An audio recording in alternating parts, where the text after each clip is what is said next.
Guys, Dominic here from BB Guns for Less, and today I've got for you the M41 GL in orange. Another G36 replica. This is a Springer.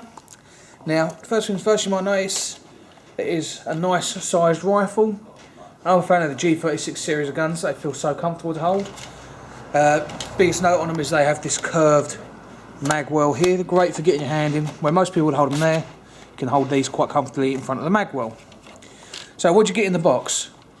With this, you get the scope and the rifle. Now the rifle you do have to sort of build yourself. Comes in a couple of pieces. The stock just slides on, and then you got the front end, which just slots on like so. On the side of the gun, you've got your M41 logo, warning referred to manual, and the selector safety and fire. Now this being a spring-loaded rifle, you've got the cocking handle, which unlike most of them, this one's a nice ambidextrous one. You can point it from both sides. What you do is you point it out to your side, cock it back, there you go, and you're ready to fire. So what I'm going to do, guys, I'm going to run this through the chronograph and we'll see what this can do. So guys, how to load the magazine. You've got this spring here, you pull that all the way down and it locks into place.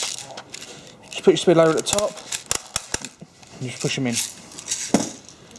You don't have to worry about releasing the spring. This button on top, once your rifle goes in, the spring releases and it releases the BBs. So let's go and find out what we can do.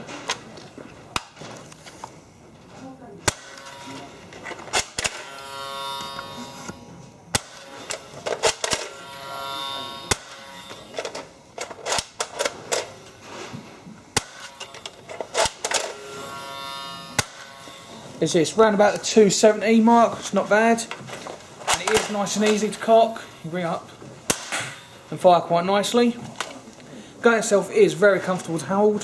This would be great for your back garden battles. As I said, I'm a fan of the G36 series. They just feel so comfortable to me. So if you want to see more guns like this, don't forget to check out the link in the description below. If you want to see more videos like this, don't forget to like and subscribe. My name's Dominic, guys. Have a good day.